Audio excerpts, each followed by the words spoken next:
The Iron Queen's moment of absolute vulnerability at 30,000 feet would shatter every wall she'd built, but sometimes the most unlikely hero emerges from economy class.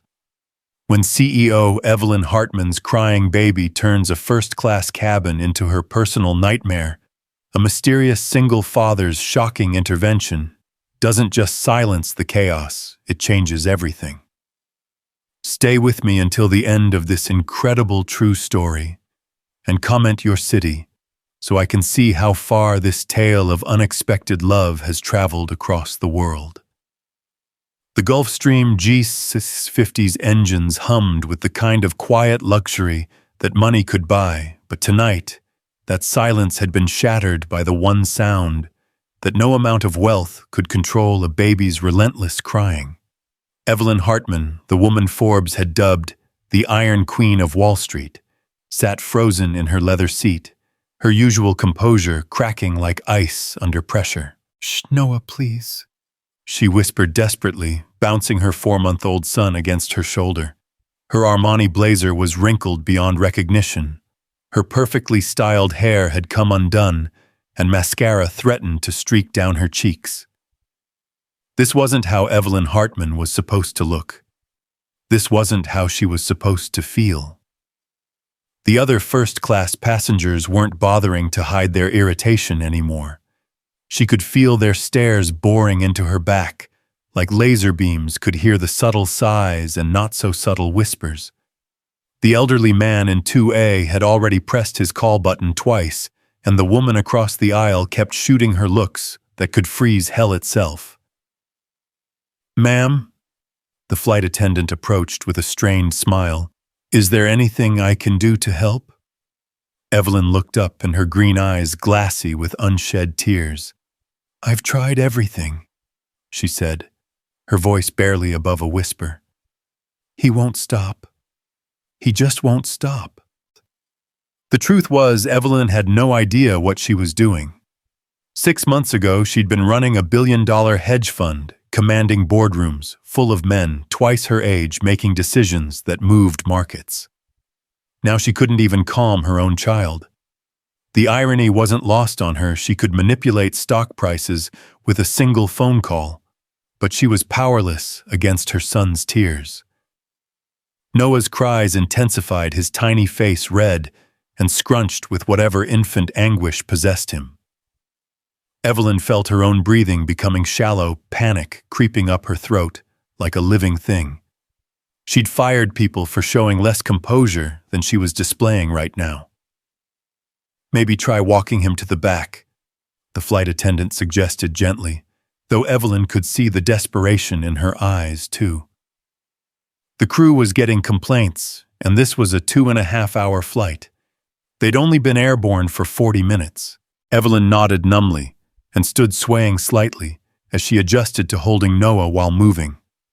Every eye in first class followed her as she made her way toward the galley, her heels clicking against the cabin floor in an unsteady rhythm. She felt like she was doing a walk of shame in her own life. "Some mother," she heard someone mutter behind her. The words hit her like a physical blow. Some mother. Was that what she was? She'd spent the last 4 months trying to figure out this whole motherhood thing, while simultaneously running one of the most demanding companies on the East Coast. Her assistant managed her schedule down to the minute, but nobody could schedule a baby's needs. Nobody could manage an infant's emotions with quarterly reports and profit margins. In the galley, Evelyn leaned against the counter, gently swaying with Noah. The flight attendants gave her sympathetic looks but kept their distance.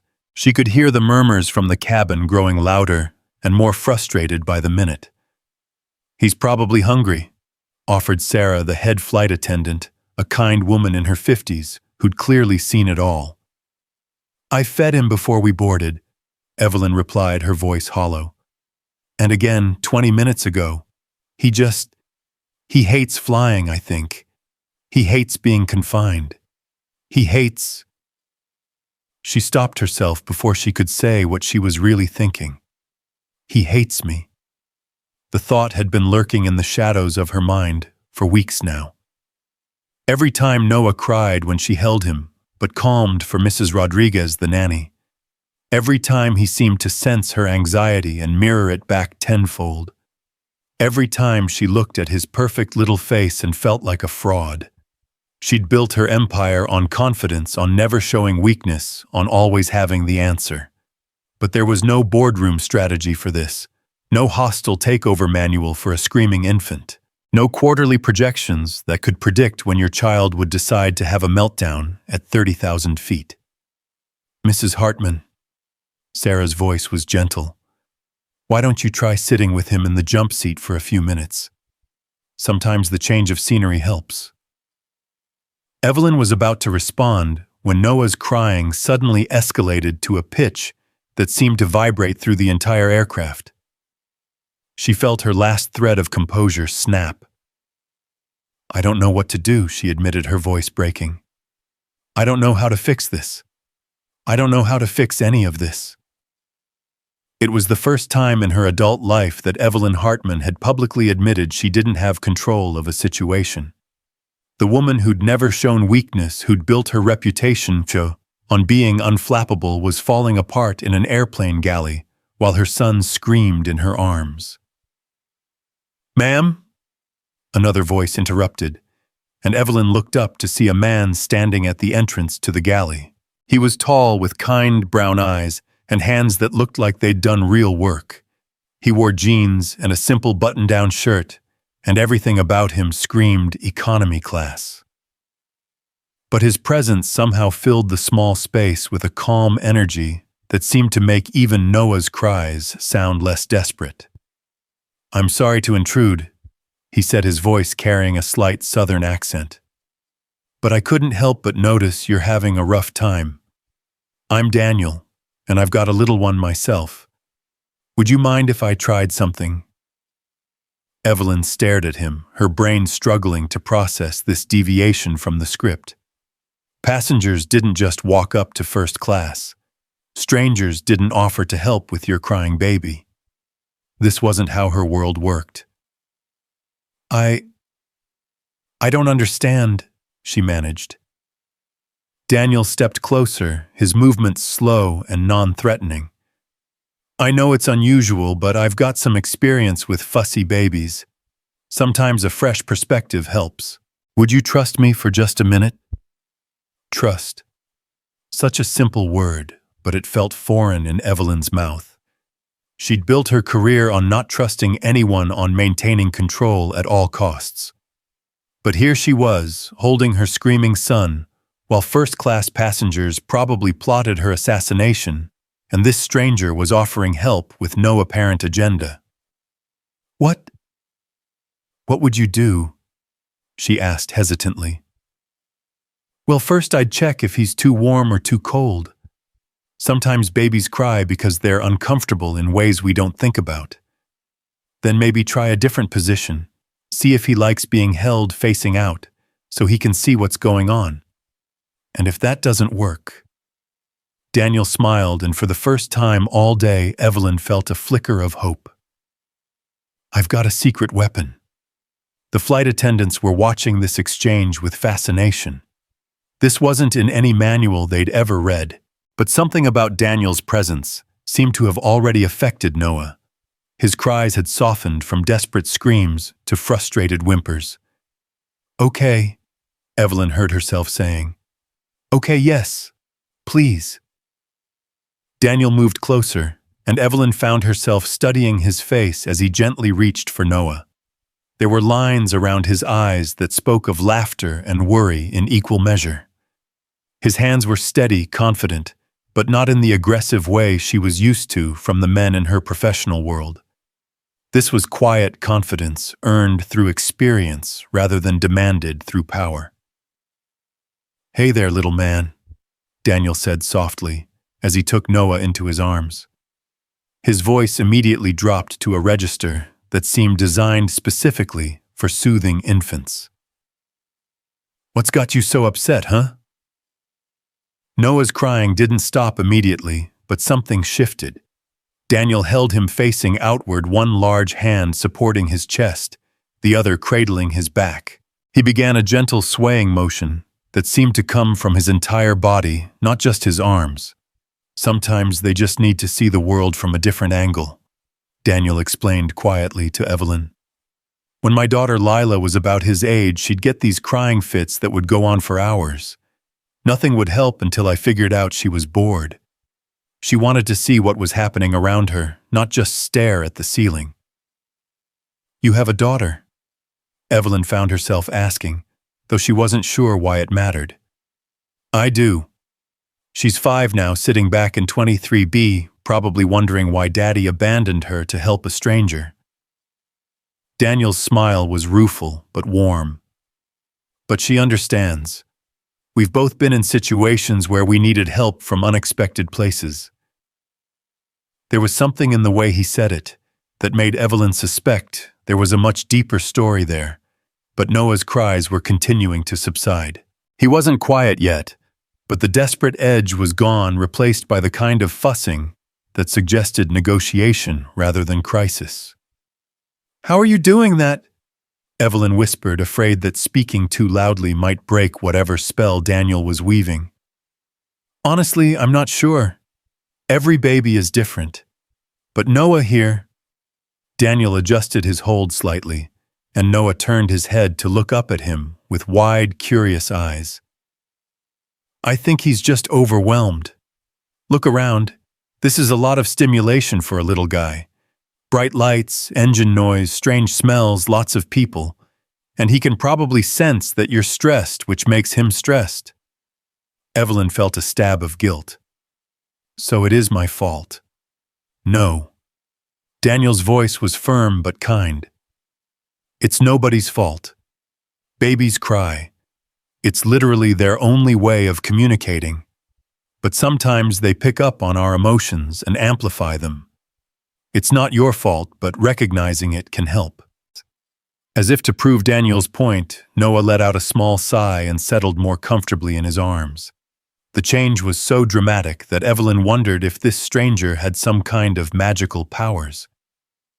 "I don't understand how you did that," she said, her voice filled with wonder and a touch of envy. "Practice," Daniel replied simply. "And maybe the fact that I'm not worried about what everyone else thinks right now. I'm just focused on him." The words hit Evelyn like a revelation. She'd been so consumed with how the other passengers were judging her, so worried about appearing incompetent, that she hadn't been fully present for Noah. She'd been trying to solve the problem while simultaneously managing her image, and babies apparently could sense that kind of divided attention. Could you teach me?" The words tumbled out before Evelyn could stop them. "I mean, I should know how to do this. I'm his mother, but I feel like I'm failing at the most basic part of being human." Daniel's expression softened with understanding. "You're not failing. You're learning. There's a difference. Here, let me show you something." He carefully transferred Noah back to Evelyn's arms, but this time he guided her positioning. "Support his chest like this, let him face outward. Feel how his body relaxes when he can see what's going on. Now add a gentle bounce, not up and down, more like a sway. Like you're dancing to music only you can hear." Evelyn followed his instructions, and to her amazement, Noah settled even further. His eyes were still open, still alert, but the tension had left his tiny body. She could feel the difference in how he molded against her, no longer fighting her hold, but accepting it. "That's it," Daniel encouraged. "See how he's looking around now. He's taking everything in. Babies are curious creatures. Sometimes they just need to be part of the action instead of hidden from it." "Why didn't anyone tell me this?" Evelyn asked, genuine confusion in her voice. "I read every parenting book published in the last 5 years. I hired the best nanny money could buy. I have a pediatrician on speed dial. But none of them mentioned that sometimes babies just want to see the world." Daniel chuckled softly. "Books are great, but they can't account for every baby's personality. Noah's clearly got a curious nature. He wants to be engaged, not just managed. That's actually a wonderful trait. It means he's going to be a smart, aware kid. Evelyn looked down at her son, seeing him differently now. Instead of a problem to be solved, she saw a tiny person host with his own preferences and personality. It was a shift in perspective that seemed so obvious in hindsight, but had been completely invisible to her in the midst of her panic. "I've been treating him like a business crisis," she realized aloud, trying to manage the situation instead of understanding what he needs. "It's a common mistake," Daniel assured her, "especially for people who are used to being in control of their environment. Babies don't respond to the same strategies that work in the adult world. They need presence, not management." Noah made a small cooing sound, and Evelyn felt her heart skip. When was the last time she'd heard him make a happy noise? When was the last time she'd been relaxed enough to notice? "You're very good at this," she said to Daniel. "Your daughter is lucky to have you." Something flickered across Daniel's face, a shadow that passed too quickly for Evelyn to interpret. "We've had to figure things out together," he said simply. "It's just been the two of us for a while now." There was a story there, Evelyn realized. A story that probably explained the competence, the easy confidence with children, the gentle way he'd approached a stranger's crisis. But before she could ask Sarah, the flight attendant appeared at Daniel's elbow. "Sir, I'm sorry, but I need to ask you to return to your seat. We're about to begin our descent into Denver, and passengers need to be seated with their seatbelts fastened." Daniel nodded, understanding. "Of course. Mrs. Hartman, you're doing great now. Just remember, he wants to be part of your world, not separate from it. Trust your instincts and trust him to communicate what he needs." He started to move away, but Evelyn found herself reaching out to touch his arm. "Wait. Thank you. I don't even know your last name, but you probably just saved my sanity. And maybe this entire flight's sanity too." "Daniel Mercer," he said with that same warm smile. "And you're very welcome. Sometimes we all need a little help from unexpected places." As Daniel disappeared back toward economy class, Evelyn realized she was still swaying gently with Noah, who had settled into a calm alertness that seemed almost meditative. She found herself moving toward the first-class cabin with a confidence she hadn't felt since boarding the plane. The other passengers looked up as she returned to her seat, and she could see the surprise on their faces. The baby who had been screaming bloody murder 20 minutes ago was now contentedly looking around the cabin, occasionally making soft, gurgling sounds that were actually pleasant. "How did you—" the woman across the aisle started to ask, but Evelyn just smiled. "Someone reminded me that sometimes the simplest solutions are the ones we overlook," she said, settling into her seat with Noah still facing outward in her arms. As the plane began its descent, Evelyn found herself thinking about Daniel Mercer. There had been something almost magical about the way he'd approached the situation. No judgment, no agenda, just genuine desire to help. In her world, people didn't do things without expecting something in return. Favors came with strings attached. Kindness was a currency to be traded. But Daniel had asked for nothing. He'd simply seen someone struggling and offered assistance. The concept was so foreign to Evelyn's experience that she found herself wondering if she'd imagined the whole encounter. Noah shifted in her arms, and she looked down to find him staring up at her with those impossibly blue eyes that seemed to see straight through to her soul. For the first time since his birth, she felt like maybe, just maybe, she could figure this motherhood thing out. "What do you think, little man?" she whispered to him. "Think your mama might actually have some maternal instincts buried under all that corporate armor?" Noah responded with what she could swear was a smile, though everyone had told her that babies his age didn't really smile yet. But this looked like a smile to her, and for the first time in months, Evelyn Hartman allowed herself to believe that maybe she wasn't as terrible at this as she'd thought.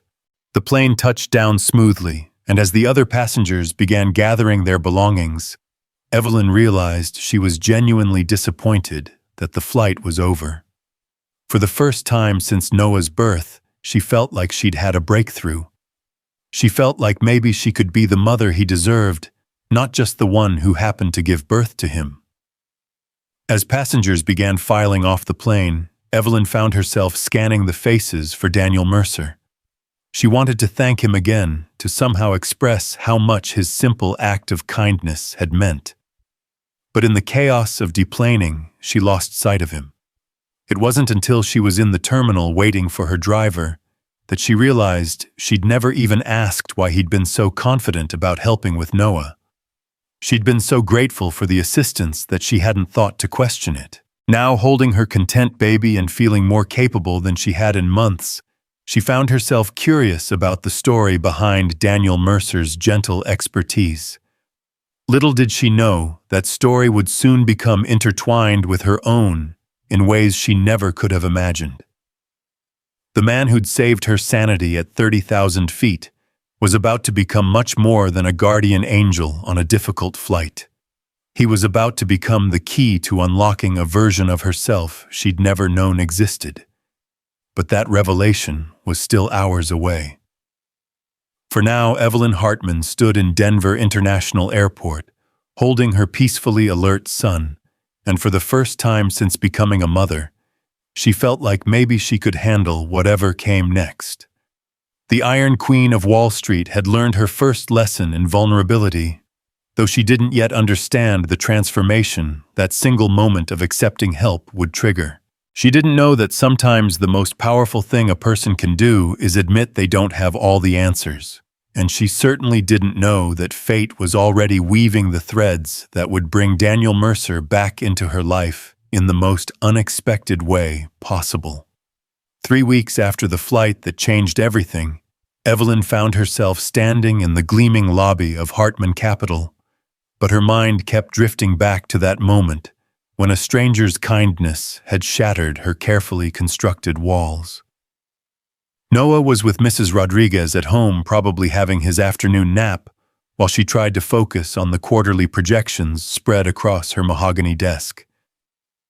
But concentration felt impossible when every business decision seemed trivial compared to the revelation that she'd been approaching motherhood like a hostile takeover.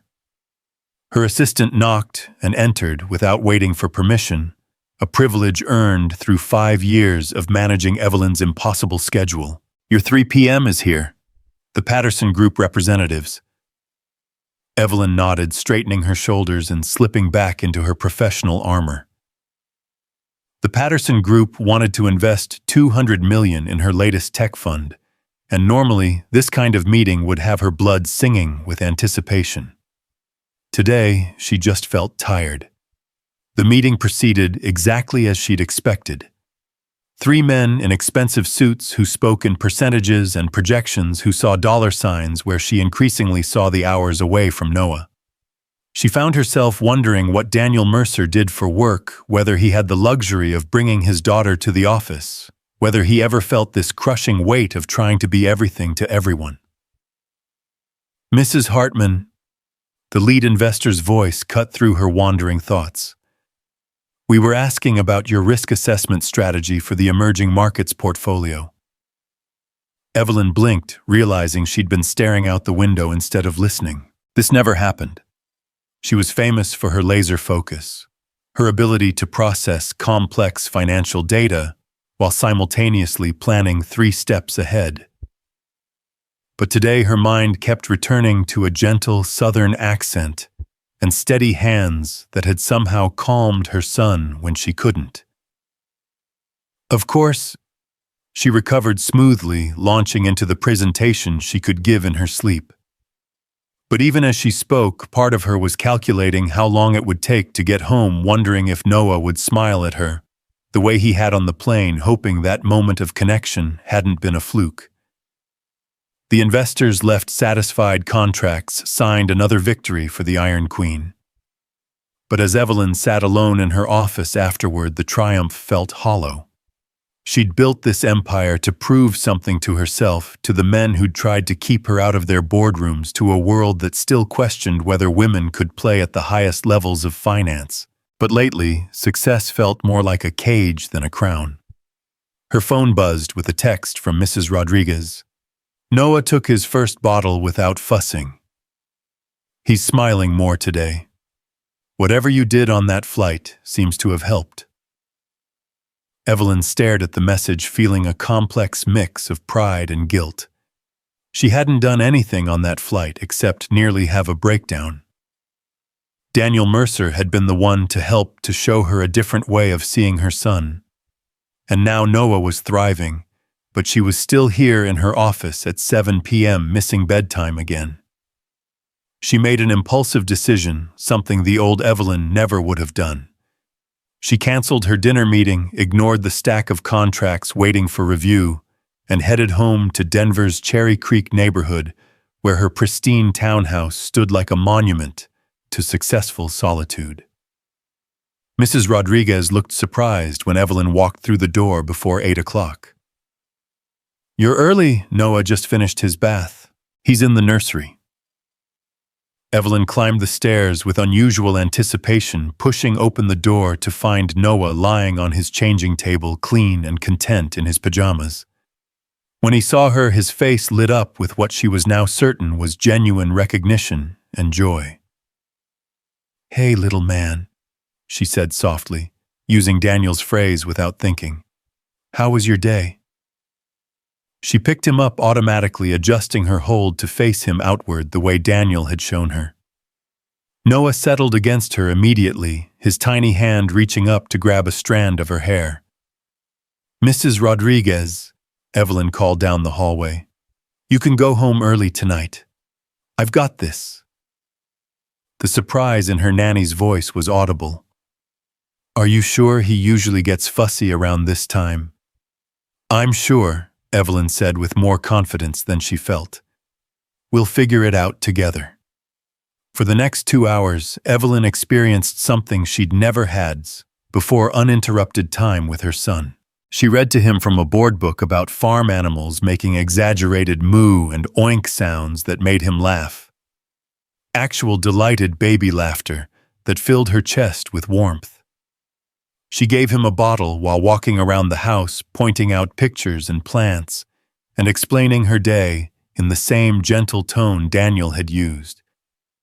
"Mama closed a $200 million deal today," she told Noah as he drank his formula. "But you know what I kept thinking about: airplanes and kind strangers, and how maybe success isn't just about money in the bank."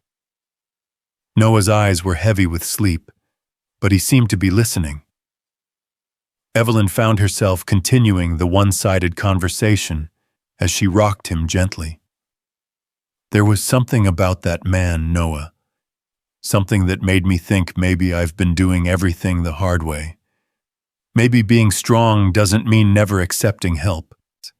As she spoke, Evelyn realized she was thinking about Daniel Mercer more than was probably reasonable for someone she'd met for 20 minutes on an airplane. But there had been something in his eyes, a depth that spoke of experiences she couldn't begin to imagine, a gentleness that seemed earned rather than naive. Noah fell asleep in her arms, and for once Evelyn didn't immediately put him in his crib. She sat in the nursery's comfortable chair, holding her sleeping son and feeling more peaceful than she had in months. This was what she'd been missing, she realized. Not just time with Noah, but present time. Unscheduled, unstructured moments where she could simply be his mother instead of trying to optimize every interaction. Her phone rang softly from the side table, and she saw her brother Marcus's name on the screen. She answered in a whisper. "Hey, Marcus." "Evie. You sound different. Are you sick?" Marcus was the only person who still called her by her childhood nickname, the only one who remembered her before she became the Iron Queen. 2 years older and infinitely more laid back, he'd chosen to teach high school history in Boulder instead of following their father into finance. "I'm fine. Just putting Noah to bed." "Since when do you put Noah to bed?" "I thought that's what the super nanny was for." Evelyn felt a stab of defensiveness, then realized he was right. When was the last time she'd handled bedtime? "I'm trying some new things, being more hands-on." "That's great, Evie. I've been worried about you. You sounded so stressed the last few times we talked." "I had a wake-up call recently," she said, adjusting Noah's position without disturbing his sleep. "Someone reminded me that being in control isn't the same as being present." "Sounds like someone wise." "Anyone I know." Evelyn found herself smiling. "Just a stranger on a plane. But sometimes strangers can see things we miss about ourselves." They talked for a few more minutes, Marcus filling her in on his students and his latest hiking adventures. When she hung up, Evelyn realized how long it had been since she'd had a conversation that wasn't about work or schedules or solving some crisis. How long since she'd simply talked to someone who cared about her as a person, rather than as a financial powerhouse. She finally transferred Noah to his crib, marveling at how peaceful he looked. As she prepared for bed herself, Evelyn found her thoughts returning once again to Daniel Mercer. She wondered about his story, about the experiences that had given him such natural confidence with children. She wondered about his daughter Lila, whether she looked like him, whether they had the kind of easy relationship that seemed to come naturally to some people. Most of all, she wondered if she'd ever see him again. The answer came sooner than she expected. 2 days later, Evelyn was rushing through Denver International Airport, running late for a flight to New York. Noah was with her. She'd started bringing him on shorter business trips, much to Mrs. Rodriguez's surprise and her colleagues' bewilderment. She'd managed to streamline her diaper bag routine and was feeling almost competent when Noah started fussing in his carrier. "Not now, sweetheart," she murmured, bouncing gently as she walked. "We've got to catch this flight." She was digging through her bag for his pacifier when she heard a familiar voice behind her. "Mrs. Hartman." Evelyn spun around, her heart doing something irregular in her chest. Daniel Mercer stood there with a small girl who had to be Lila, all long dark hair and curious brown eyes that mirrored her father's. "Daniel." Evelyn breathed, surprised by how relieved she felt to see him. "What are you doing here?" "Picking up my mom from a visit," he said, gesturing toward the arrivals area. "Flight from Phoenix was delayed. This is my daughter, Lila." "Hi," Lila said with the unself-conscious friendliness of childhood. "Is that your baby?" "He's really little." "This is Noah," Evelyn said automatically, shifting him so Lila could see him better. "Noah, remember Daniel? He helped us on the airplane." To her amazement, Noah seemed to calm at the sound of Daniel's name, his fussing diminishing to curious babbling. "He remembers you," Evelyn said wonderingly. "Babies are smarter than we give them credit for," Daniel replied, stepping closer. "How's it been going?" "You look like you're getting the hang of things." "Better," Evelyn admitted. "I've been practicing what you showed me, trying to be more present instead of trying to manage everything." "Daddy." Lila tugged on Daniel's sleeve. "Can I see the baby up close?" Daniel looked to Evelyn for permission, and she found herself nodding. There was something about this little family that made her feel safe, welcomed in a way that was entirely foreign to her usual interactions. "He's so tiny," Lila whispered as she peered at Noah. "Was I ever that little, Daddy?" "You were even littler," Daniel said softly, and Evelyn caught something in his voice, a note of memory that carried both joy and sadness. "Mrs. Hartman," Lila said suddenly, "are you traveling by yourself with the baby? That seems really hard." out of the mouths of babes. Evelyn felt a familiar tightness in her chest, the recognition that she was indeed doing this alone, that every decision and challenge fell entirely on her shoulders. "I'm managing," she said automatically, then caught herself. Wasn't this exactly what Daniel had been talking about? Managing instead of simply being present. "Actually," she corrected, "it is hard sometimes, but Noah and I are figuring it out together." Daniel's approving smile made warmth spread through her chest. "That's all any of us can do. Figure it out as we go." "Daddy figured everything out when Mommy went to heaven," Lila said matter-of-factly, and Evelyn felt her breath catch. "He learned how to do my hair and make lunches and read bedtime stories. He says Mommy's watching us and she's proud of how good we got at taking care of each other." The simple explanation hit Evelyn like a physical force. Daniel was a widower. His gentle competence with children wasn't just natural talent, it was hard-won experience born from necessity and loss. She looked at him with new understanding, seeing the strength it must have taken to rebuild a life around his daughter's needs while dealing with his own grief. "I'm so sorry," she said quietly, meaning it more than she'd meant anything in a long time. Daniel's smile was sad but genuine. "Thank you. It's been 3 years now. We've learned how to carry her with us while still moving forward." Flight 1247 to New York now, boarding Group A. The announcement echoed through the terminal, and Evelyn felt a stab of disappointment. "That's my flight," she said reluctantly. "Safe travels," Daniel said. "You're doing great, Evelyn. Don't let anyone tell you otherwise." The use of her first name sent an unexpected shiver through her. In her professional world, she was always Mrs. Hartman or Ms. Hartman titles that maintained distance and authority. But the way Daniel said her name made her feel like a person rather than a position. "Thank you," she said, meaning for more than just the well wishes. "For everything. For helping me see Noah differently. For reminding me that asking for help isn't weakness. Sometimes the strongest thing we can do is admit we don't have all the answers," Daniel replied, echoing her own recent thoughts. As Evelyn hurried toward her gate, Noah secure in his carrier and her boarding pass in hand, she found herself looking back over her shoulder. Daniel and Lila were walking toward the arrivals area hand in hand, and something about the sight made her chest ache with longing for something she couldn't quite name.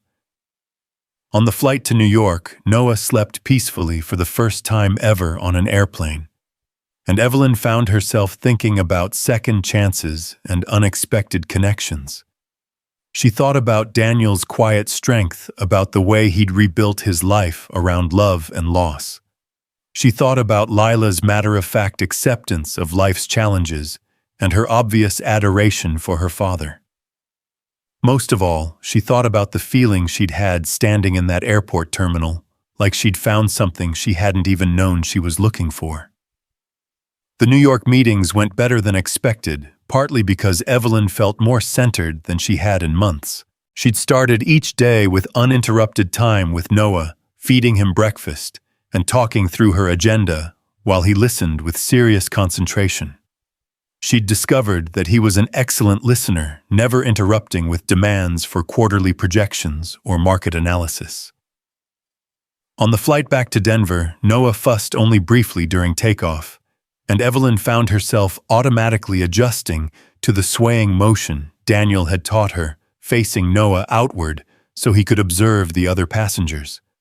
A businessman across the aisle watched with what looked like amazement as she effortlessly soothed her son. "You make that look easy," he commented. "Practice," Evelyn replied unconsciously, echoing Daniel's words from weeks earlier, and remembering that babies want to be part of the world, not hidden from it. As the plane descended into Denver, Evelyn realized she was hoping for another coincidental encounter at the airport. She told herself it was because Daniel had been helpful, because Noah seemed to respond well to him, because Lila was a sweet child who clearly adored her father. She definitely wasn't hoping to see him because of the way her pulse quickened when he smiled, or because his presence made her feel like maybe she didn't have to carry every burden alone. But the airport was disappointingly Daniel-free, and Evelyn found herself deflated as she collected her luggage and headed home. That evening, as she gave Noah his bath and listened to him splash happily in the warm water, she made a decision that surprised her. She was going to find a way to see Daniel Mercer again. Not for business reasons, not because she needed help with Noah, though she suspected she could always learn more from him, but because something about their brief encounters had awakened a part of herself she'd forgotten existed. The part that believed in genuine human connection. The part that wanted to know someone's story, not because it could benefit her professionally, but because she genuinely cared about their happiness. The part that wondered what it would be like to build something with someone instead of always building alone. As she tucked Noah into his crib that night, Evelyn whispered a promise to her sleeping son. "We're going to figure out how to have a real-life little man. Not just a successful one. A real one." She had no idea that across town Daniel Mercer was having a similar conversation with his daughter as he tucked her into bed. "Daddy," Lila had said, as he read her bedtime story, "that lady at the airport seemed really nice, and her baby was cute." She did seem nice, Daniel agreed carefully.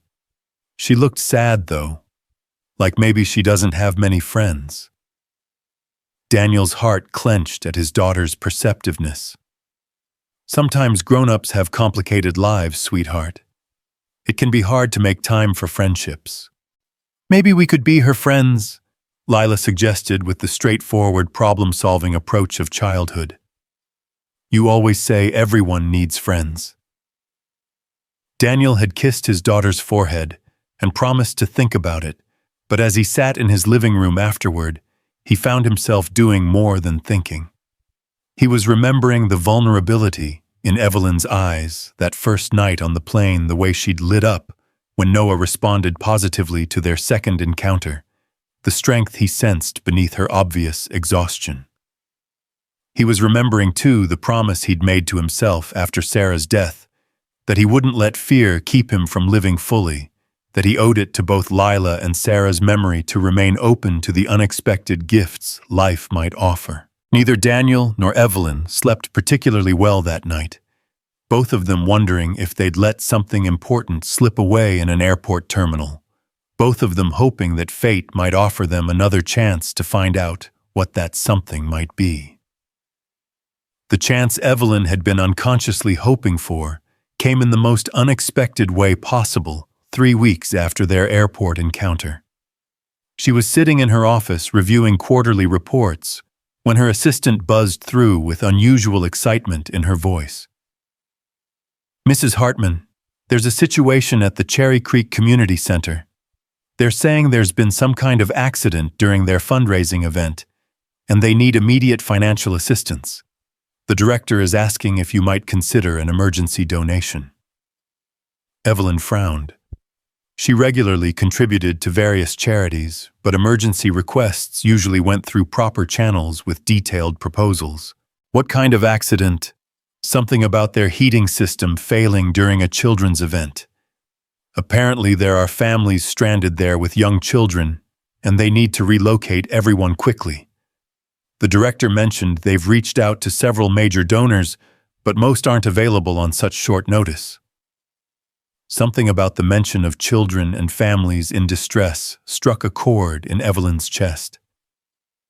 6 months ago, she would have written a check and sent her assistant to handle the details.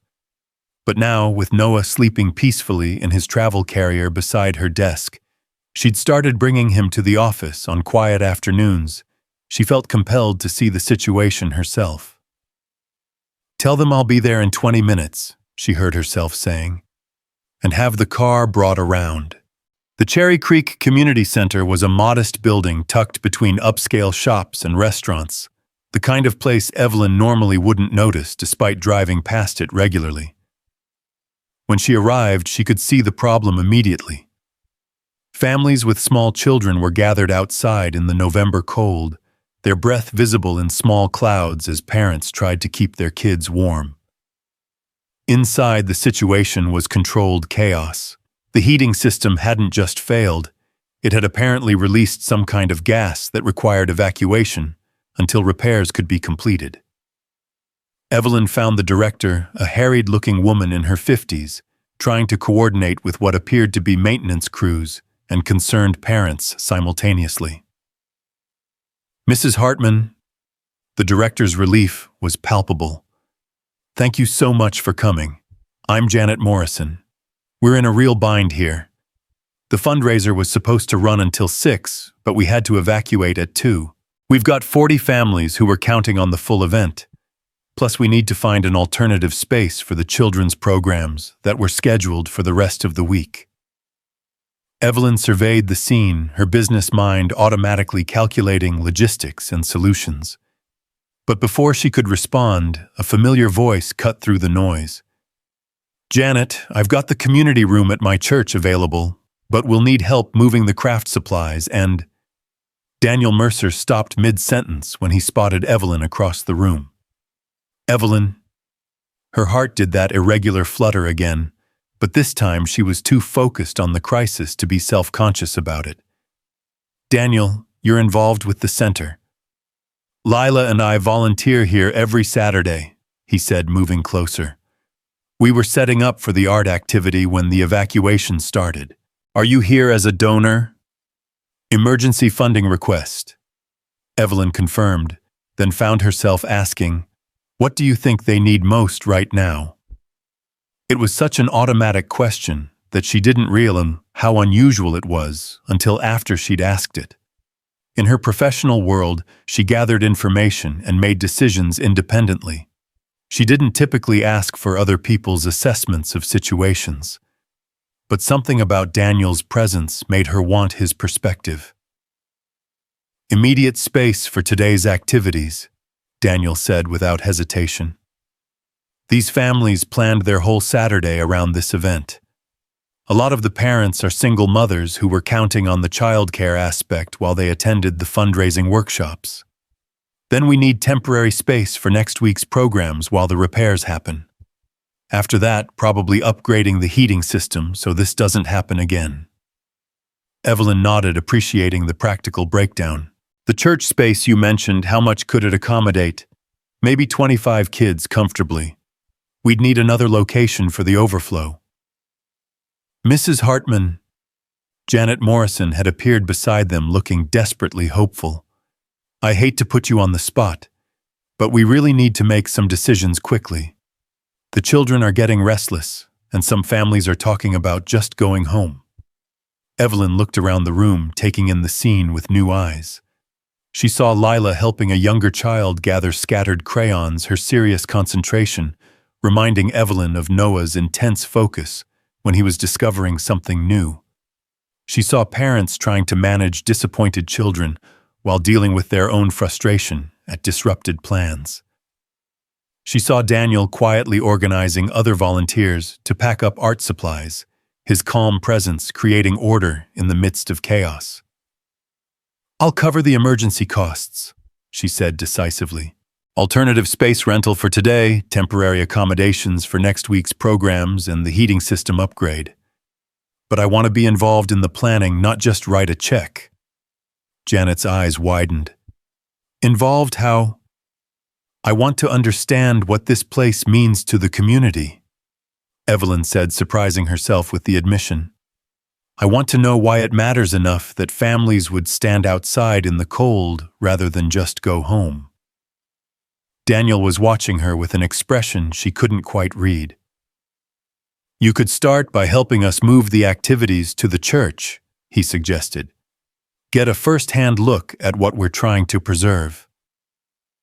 20 minutes later, Evelyn found herself in the passenger seat of Daniel's truck, Noah's car seat, carefully secured in the back next to Lila's booster seat, heading toward a small church she'd never noticed, despite living in Denver for 8 years. It was such a departure from her normal routine that she felt slightly disoriented, like she'd stepped into someone else's life. "So you volunteer here every Saturday?" she asked as Daniel navigated through traffic with easy confidence. "For about 2 years now," he confirmed. After Sarah died, Lila was struggling with some behavioral issues. The grief counselor suggested we find activities that involved helping others something to channel her energy into positive directions. We started with just the occasional event, but it became a regular thing. "It seems to be working," Evelyn observed, glancing back at Lila, who was entertaining Noah with silly faces and soft singing. "She's an amazing kid," Daniel said, his voice warm with pride. "Sometimes I think she handles life better than I do. She's got this natural empathy, this ability to see what people need and just provide it." Evelyn thought about her own childhood, about the careful emotional distance her parents had maintained, the way feelings had been treated as inefficiencies to be managed, rather than experiences to be shared. "How do you teach a child that kind of emotional intelligence?" "I'm not sure you can teach it," Daniel said thoughtfully. "I think you just have to model it. Show them that it's safe to care about other people, that helping others helps us too." Lila figured out pretty quickly that when she's focused on making other people feel better, she feels better herself. They pulled into the church parking lot, and Evelyn was struck by how different this felt from her usual Saturday afternoons. Instead of reviewing reports or catching up on correspondence, she was about to spend her day helping relocate a children's program to a church basement. 6 months ago, the thought would have seemed absurd. Now it felt like exactly where she needed to be. The next few hours passed in a blur of activity that was unlike anything Evelyn had experienced. She found herself folding tiny chairs and carrying boxes of craft supplies, all while wearing a designer suit that probably cost more than some of these families spent on clothes in a year. But nobody seemed to notice or care about the incongruity. Parents and volunteers worked together with a shared purpose that transcended social and economic boundaries. Mrs. Hartman, one of the mothers, approached her during a brief break. "I just wanted to thank you for making this possible. My daughter Emma was heartbroken when we had to leave the center. This art program is the highlight of her week." Evelyn looked across the room to where Emma, a girl of about 7 with bright red hair, was carefully painting what appeared to be a butterfly. "She's very focused," Evelyn observed. "She has autism," the mother explained quietly. "Structure and routine are really important for her. When the center had to evacuate, she had a complete meltdown. But look at her now, she's been painting for an hour straight. This consistency means everything to families like ours." The simple explanation hit Evelyn with unexpected force. She'd been thinking about the center in terms of logistics and funding, but she was beginning to understand that for many families, this place was a lifeline, a source of stability and community that couldn't be easily replaced. "Evelyn," Daniel appeared at her elbow. "Could you give me a hand with something?" She followed him to a quiet corner where Noah's carrier was set up next to a pile of art supplies. "He's been watching everything with such serious concentration," Daniel said. "I thought maybe he'd like to try some sensory play while we finish setting up." Daniel had arranged a small tray with different textured materials, soft fabric squares, smooth stones, textured balls. It was exactly the kind of developmental activity that Evelyn's parenting books recommended, but that she'd never thought to improvise on the spot. "You just carry this stuff around?" she asked, amazed.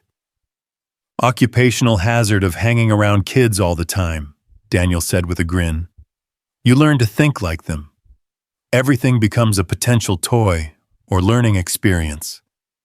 As they settled Noah with his impromptu sensory station, Evelyn found herself studying Daniel's profile. There was something about the way he moved through this environment, Natural, unguarded, completely comfortable with the chaos of children and community that made her wonder what her life might look like if she allowed herself to be this present, this engaged with the world around her. "Can I ask you something?" she said suddenly. "Of course." "After Sarah died, how did you decide to keep engaging with life like this? It would have been easier to withdraw, to focus just on Lila and work. But you chose to get more involved with community, to volunteer, to help other families. How did you make that choice?" Daniel was quiet for a long moment, watching Lila help a younger child with a particularly challenging art project. "I think Sarah would have wanted us to keep living fully," he said finally. "Not just surviving, but really living. And I realized that grief can either make you smaller, or it can break you open in ways that let more love in. I chose to let it break me open." The honesty of his answer made Evelyn's chest tight. "I don't know if I would have had that strength." "You have more strength than you realize," Daniel said, turning to meet her eyes. "What you did today, dropping everything to help solve a crisis, for people you don't even know, that's not something everyone would do. You could have just written a check and moved on. Instead, you're here getting your hands dirty, learning what this community actually needs." "I'm beginning to think I've been living in a very small world," Evelyn admitted. "Successful, but small." "It's never too late to make it bigger," Daniel said simply. Their conversation was interrupted by a commotion across the room. Emma, the little girl with autism, had become upset about something, and her mother was trying to calm her down. But the child's distress was escalating, her voice getting louder as she became more agitated. Without thinking, Evelyn found herself moving toward them. She'd spent enough time with Noah to recognize the signs of a child who was overwhelmed rather than merely misbehaving. "Is there anything I can do to help?" she asked Emma's mother quietly. "She's upset because someone moved her painting," the mother explained, looking embarrassed. "Change in routine or environment can be really triggering for her.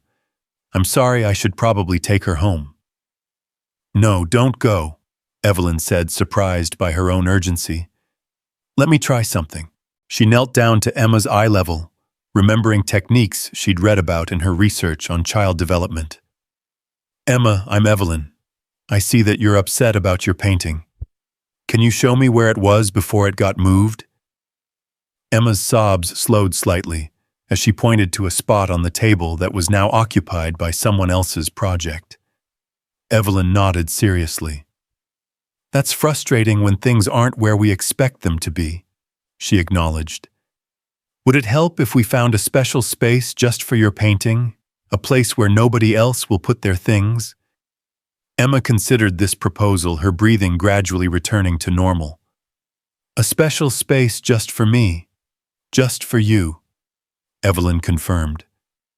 "And maybe we could put a sign there with your name so everyone knows it's Emma's spot." The transformation was remarkable. Emma's distress melted away as Evelyn helped her create a designated workspace complete with a hand-lettered name sign that Lila eagerly helped decorate. Within minutes, Emma was back to her focused painting, but now with a sense of security about her space. "How did you know to do that?" Emma's mother asked in amazement. "I honestly don't know," Evelyn replied, watching Emma work with renewed concentration. "I just thought about what I would want if someone disrupted something important to me." Daniel had witnessed the entire exchange from across the room, and when he approached them afterward, his expression was filled with something that looked like admiration. "That was beautifully handled," he said quietly. "You have natural instincts with children." "I'm beginning to think maybe I do," Evelyn said, feeling a spark of confidence she hadn't experienced since Noah's birth. "I just never trusted them before." The rest of the afternoon passed with a rhythm that felt surprisingly natural to Evelyn.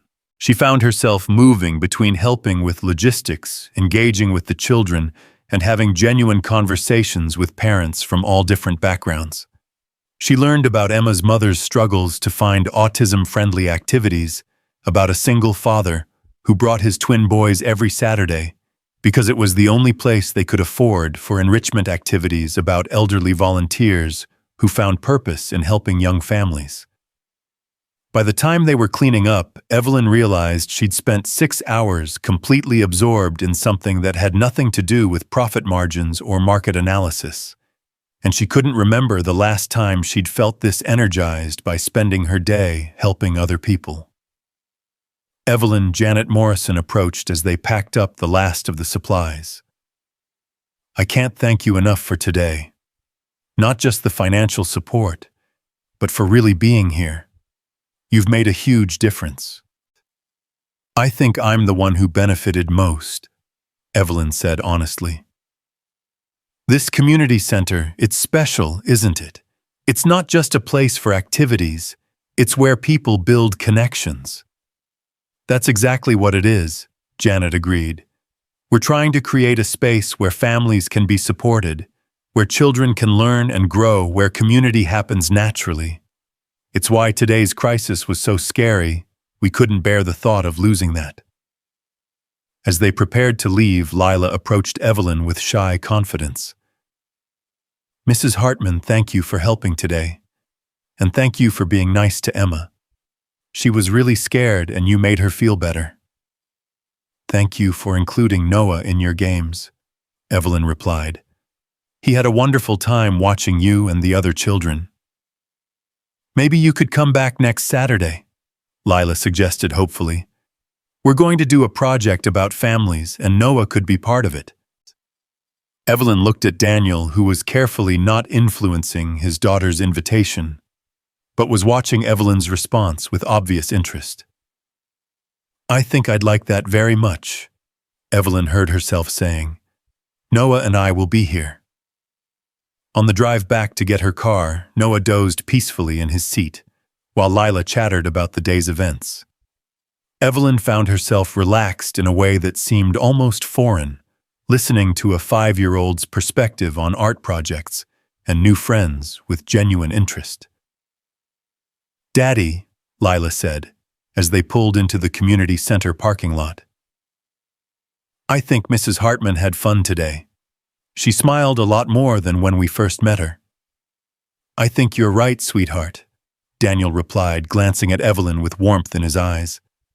"Sometimes when we help other people, we help ourselves too." As Evelyn transferred Noah's car seat to her own vehicle, she found herself reluctant to end the day.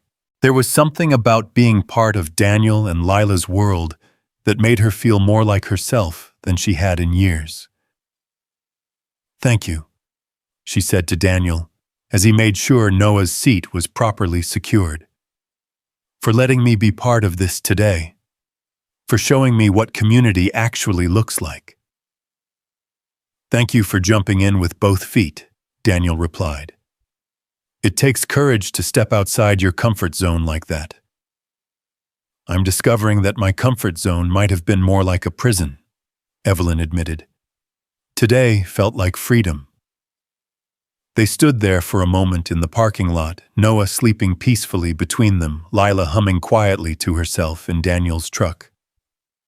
The November air was crisp but not unpleasant, and Evelyn found herself memorizing the moment, the way the late afternoon light caught in Daniel's hair, the sound of children playing in the distance, the feeling of being exactly where she belonged. "I'll see you next Saturday," she said finally. "We'll be here," Daniel confirmed. "We'll always be here." As Evelyn drove home, she realized that for the first time since Noah's birth, she was looking forward to the weekend for reasons that had nothing to do with catching up on work. She was looking forward to being part of something bigger than herself, to contributing to a community that valued presence over performance. That evening, as she gave Noah his bath and told him about their day, she found herself talking about Daniel and Lila with a warmth that surprised her. "You made some new friends today, little man," she said, as Noah splashed happily in the warm water. "And so did Mama. I think we're going to like having friends." She called Marcus that night, something she rarely did on weekends. "Evie, everything okay?" "Everything's more than okay," she said, curling up in her chair with a cup of tea while Noah slept nearby. "I wanted to tell you about my day." For the next hour, she found herself describing the community center crisis, her impromptu volunteer work, her interactions with families she never would have met in her usual circles. Marcus listened with growing amazement. "This doesn't sound like the sister I know," he said finally. "Don't get me wrong, it sounds wonderful. But since when do you spend your Saturdays doing volunteer work with children?" "Since I realized that my life was missing something essential," Evelyn said. "Community, purpose beyond profit, connection to people who matter. And this Daniel guy, he's part of this realization." Evelyn felt heat rise in her cheeks, grateful that Marcus couldn't see her expression through the phone. "He's a good friend. He's helped me see Noah differently, see myself differently." "Just a friend," Marcus pressed gently. "I don't know," Evelyn admitted. "Maybe. Eventually. Right now I'm just trying to figure out how to be the kind of person who deserves to be part of his world." "Evie, you deserve to be part of anyone's world. You always have. You just never believed it." After she hung up, Evelyn sat in her quiet house and thought about belief in herself, in her capacity for connection, in the possibility that success might look different than she'd always imagined. For the first time in her adult life, she was beginning to believe that maybe the Iron Queen of Wall Street could also be someone who painted with children on Saturday afternoons, someone who could calm an upset child, someone who belonged in a church basement full of laughter and community. The transformation had begun on an airplane 3 months ago, when a stranger offered help without expecting anything in return. Now it was accelerating in ways that both thrilled and terrified her. But as she checked on Noah one last time before bed, watching his peaceful sleep, and thinking about the day they'd shared, Evelyn realized she was no longer afraid of change. She was afraid of staying the same. Saturday mornings had taken on an entirely new meaning in Evelyn's life. Instead of waking to review market reports over coffee, she found herself looking forward to the organized chaos of the community center, to Noah's delighted babbling when he saw other children, to the easy warmth of belonging somewhere that valued her presence rather than her portfolio. For 6 weeks, she and Noah had become regulars at the Saturday programs. Evelyn had watched her son blossom in the social environment, his personality merging in ways that amazed her. He'd begun reaching for other babies, laughing at the older children's antics, and showing preferences for certain activities that revealed glimpses of who he was becoming as a person, rather than just her responsibility. More surprisingly, Evelyn had begun to discover parts of herself she'd forgotten existed. The part that could spend an hour helping a shy 4-year-old build confidence with finger paints. The part that genuinely enjoyed conversations with other parents about the challenges and joys of child rearing. The part that found deep satisfaction in contributing to something larger than her own success. But it was her growing connection with Daniel that both thrilled and terrified her in equal measure. Their interactions had evolved from grateful politeness to genuine friendship to something that hummed with unspoken possibility. She found herself thinking about him during board meetings, wondering what he would think of her latest business decision, how he would approach the interpersonal dynamics that she still navigated with calculated precision. She caught herself buying coffee she didn't need, just to have an excuse to stop by the hardware store where she'd learned he worked, hoping for a glimpse of him in his natural element. The realization that she was falling for Daniel Mercer had hit her during the 4th Saturday when she'd watched him patiently teach a group of children how to build simple birdhouses.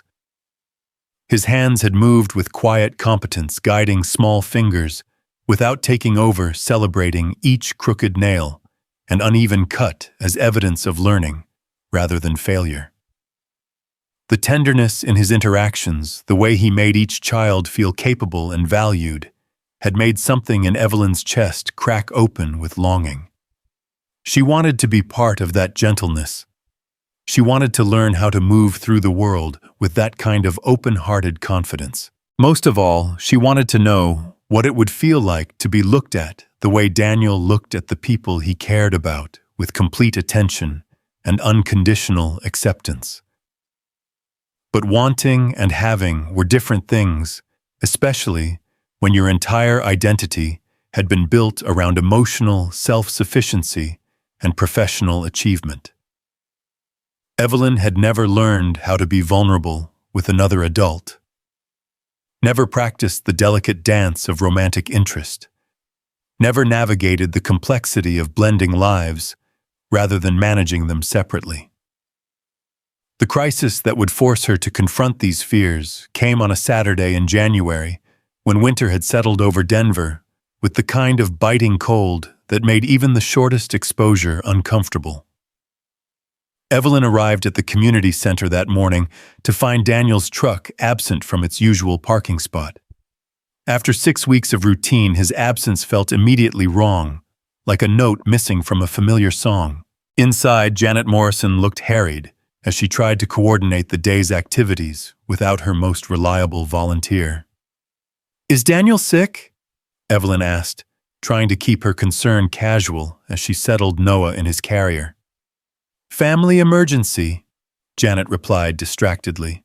"His daughter came down with a high fever last night, and he had to take her to the emergency room. He called at 6 this morning to say he wouldn't be able to make it." Fear shot through Evelyn's chest with surprising intensity. "Is Lila okay?" He said they were keeping her for observation, running some tests. "Probably just a virus, but you know how it is with kids, high fevers can be scary." Evelyn did know, though, her knowledge come from anxious late-night internet searches rather than personal experience. Noah had been remarkably healthy in his 6 months of life, but she'd still found herself checking his temperature obsessively whenever he seemed slightly warm, imagining worst-case scenarios with the vivid creativity of a new mother. But her concern for Lila went beyond parental solidarity. In the weeks they'd spent together, the little girl had become genuinely precious to Evelyn. Lila's combination of mature empathy and childish enthusiasm had reminded Evelyn of the person she might have been if she'd grown up with less pressure and more permission to simply be herself. The thought of Lila being frightened and sick in a hospital made Evelyn's chest tight with protective instincts she hadn't known she possessed. "Which hospital?" she heard herself asking. "Children's Hospital," Janet replied, then looked at Evelyn with surprise. "You're not thinking of going there, are you? I'm sure Daniel has everything under control." But Evelyn was already calculating logistics. She could reschedule her afternoon meeting, ask Mrs. Rodriguez to watch Noah for a few hours, find some way to be useful in a situation where Daniel might need support, but would never think to ask for it. "He shouldn't have to handle this alone," she said, lifting Noah's carrier with sudden determination. "Nobody should have to sit in a hospital room by themselves, wondering and worrying." Janet's expression softened with understanding. "You've gotten close to them, haven't you, Daniel and Lila?" "Yes," Evelyn admitted, surprised by how easily the truth came. "They've become important to me, more important than I expected." An hour later, Evelyn found herself walking through the corridors of Children's Hospital, Noah's carrier in one hand and a bag of supplies in the other. She'd stopped at a convenience store for magazines, crackers, coffee, and bottled water, the kind of comfort items that hospitals never seem to provide adequately. She had no idea if Daniel would welcome her presence, but she couldn't bear the thought of him facing this crisis alone. The pediatric ward was a maze of colorful walls and cheerful decorations that couldn't quite mask the underlying anxiety that permeated all hospitals. Evelyn found room 314 after asking directions twice, her nervousness increasing with each step. What if Daniel didn't want her there? What if her presence made things more complicated rather than easier? She knocked softly and heard Daniel's voice call, "Come in." When she pushed open the door, her heart broke a little at the scene before her. Lila lay in the hospital bed, looking impossibly small against the white sheets, her face flushed with fever.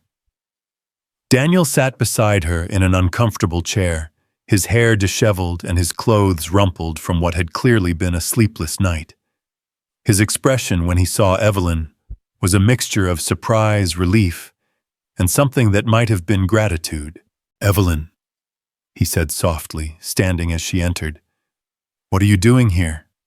"Janet told me what happened," she explained, settling Noah's carrier carefully on a nearby chair. "I thought you might need some company, or coffee, or just someone to sit with you while you wait for answers." Lila's eyes fluttered open at the sound of voices, and despite her obvious discomfort, her face brightened when she saw Evelyn. "Mrs. Hartman," she whispered, her voice hoarse from fever. "You came to see me." "Of course I came to see you," Evelyn said, moving to the bedside and gently brushing a strand of hair from Lila's forehead. "How are you feeling, sweetheart?" "My head hurts and I'm really hot," Lila admitted. "But the doctors are nice. They gave me popsicles." "Popsicles are excellent medicine," Evelyn agreed seriously.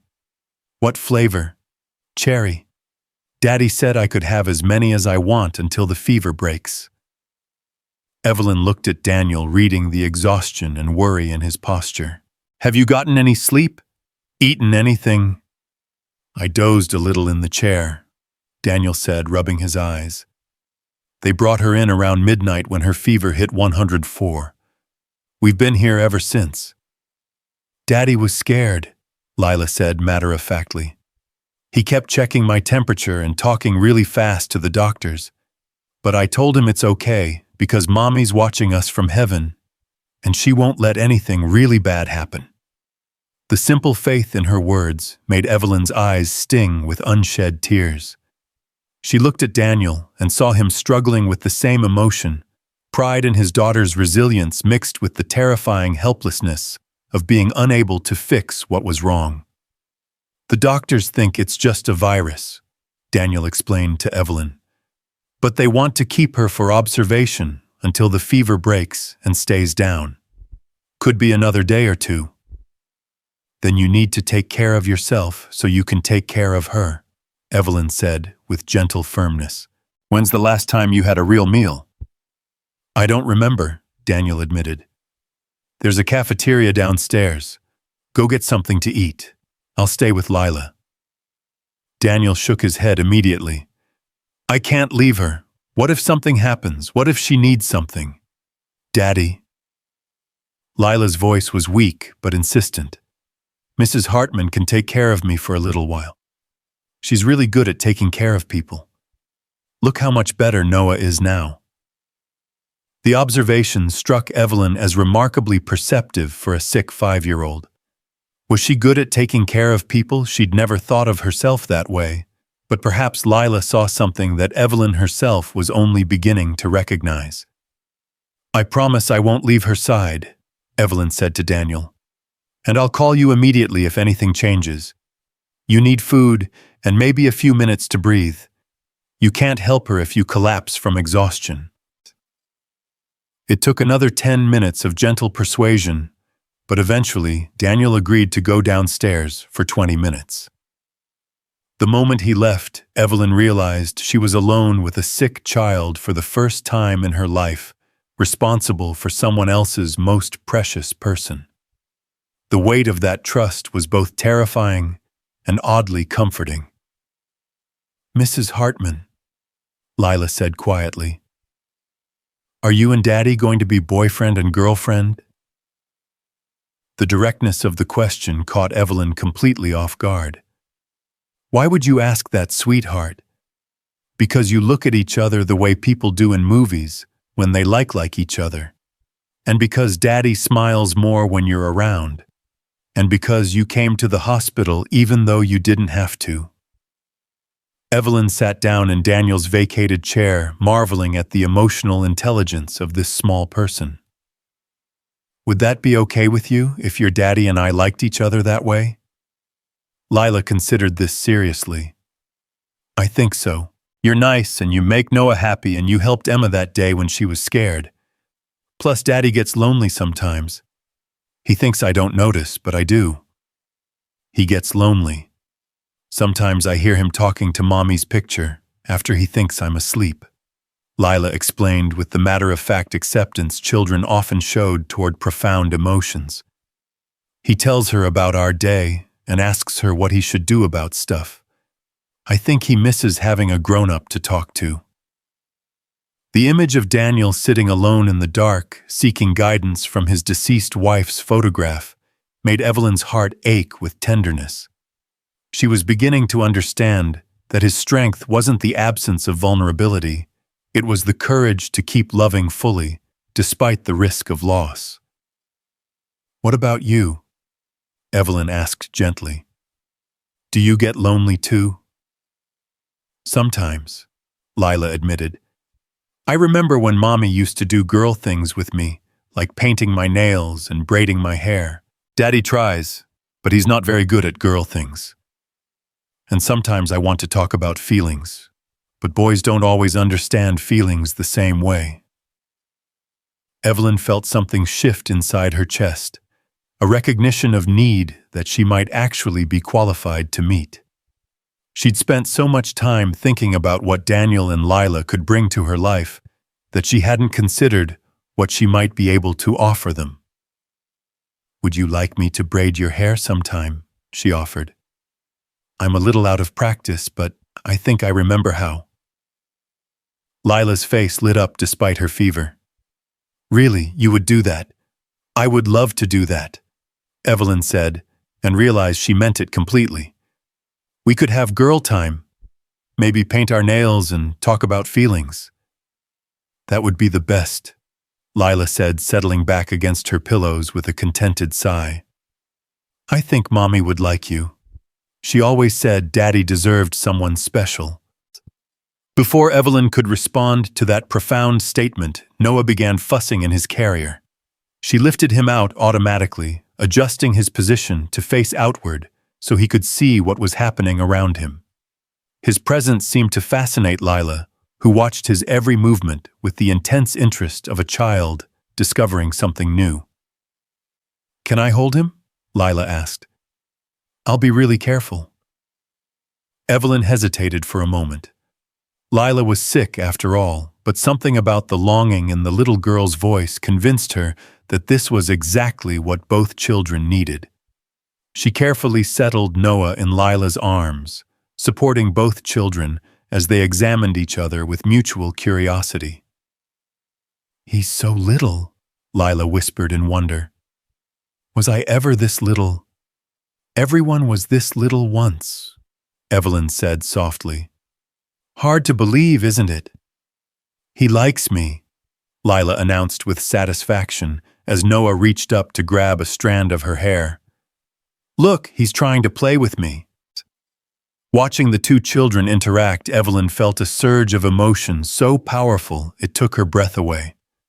This was what family could look like, not the sterile perfection she'd always imagined, but this messy, tender, complicated reality of people choosing to care for each other, despite the risks involved. When Daniel returned 20 minutes later with coffee and sandwiches, he found Lila dozing peacefully, with Noah curled against her side, both children looking utterly content, despite the clinical hospital setting. Evelyn was reading quietly from a children's book she'd found in the room, her voice soft and soothing. How did you? Daniel started to ask, then shook his head in amazement. She hasn't been this relaxed since we got here. I think she just needed some company her own size, Evelyn said carefully, lifting Noah without disturbing Lila's rest. Children understand each other in ways adults sometimes miss. And you understood what she needed, Daniel said, settling back into his chair with obvious relief. Thank you for coming here, for staying with her, for just being here. There's nowhere else I'd rather be, Evelyn said, and was surprised to realize it was true. 6 months ago, the idea of spending her Saturday in a hospital room would have seemed like the worst possible use of her time. Now being here for Daniel and Lila felt like the most important thing she could possibly be doing. They settled into an easy rhythm over the next several hours. Evelyn stayed through the afternoon, helping with the small tasks that made hospital stays more bearable, fetching ice chips, reading stories, entertaining Lila during the boring stretches between medical visits. She called her assistant to reschedule her remaining meetings, something she would never have done for anything short of a genuine emergency. But this felt like an emergency of the heart, and that seemed to matter more than quarterly projections. As evening approached and Lila's fever finally began to break, Daniel insisted that Evelyn go home to rest. "You've been here all day," he protested. "You have your own responsibilities." "My responsibilities can wait," Evelyn said firmly. "But if it makes you feel better, I'll go home and come back tomorrow with fresh clothes and more supplies." "You don't have to do that," Daniel said, but his relief at the offer was obvious. "I want to," Evelyn said simply. "This is what people do for each other, isn't it? Show up when it matters." Daniel's expression grew soft with something that looked like wonder. "Yes," he said quietly. "It is." As Evelyn prepared to leave, Lila insisted on a proper goodbye hug despite her lingering fatigue. "Thank you for taking care of me today," the little girl whispered in her ear. "You're going to be a really good mommy to Noah." "I'm learning," Evelyn whispered back. "You and your daddy are excellent teachers." Driving home through the dark Denver streets, Noah sleeping peacefully in his car seat, Evelyn reflected on the day's revelations. She'd discovered reserves of patience and tenderness she hadn't known she possessed. She'd felt genuinely needed in ways that had nothing to do with her financial expertise or business acumen. Most importantly, she'd begun to understand what it meant to be part of a family, not just the biological accident of shared genetics, but the conscious choice to show up for people when life became difficult. That night, as she fed Noah his bedtime bottle and told him about their day, Evelyn found herself imagining a future that looked nothing like the careful plans she'd made for her life. A future that included hospital vigils and children's laughter, family dinners, and shared responsibilities, the beautiful chaos of lives intertwined by choice rather than obligation. "What do you think, little man?" she asked Noah as he drifted toward sleep. "Are you ready for your world to get a little bigger, a little more complicated, a lot more full of love?" Noah's response was a contented sigh that Evelyn chose to interpret as enthusiastic approval. The next morning, she returned to the hospital with homemade soup from her favorite restaurant, fresh flowers, and a selection of books that she thought Lila might enjoy. She also brought something else, a decision that had crystallized during her sleepless night of thinking about courage and vulnerability, and the possibility of building something beautiful with someone who understood both. She was going to tell Daniel how she felt about him. Not in some grand romantic gesture, but simply and honestly, the way he'd taught her to approach everything else in life. She was going to risk her carefully constructed emotional safety for the chance at something real. Because if the last 24 hours had taught her anything, it was that showing up for the people you love wasn't just about being present during the good times. It was about staying when things got scary, when the outcome was uncertain, when all you could offer was your presence and your willingness to face whatever came next together. As she walked through the hospital corridors toward room 314, her heart racing with anticipation and terror, Evelyn realized she was no longer the woman who had boarded that plane 6 months ago, desperate to control her crying baby and maintain her professional image. That woman had been strong but brittle, successful but isolated, powerful but ultimately alone.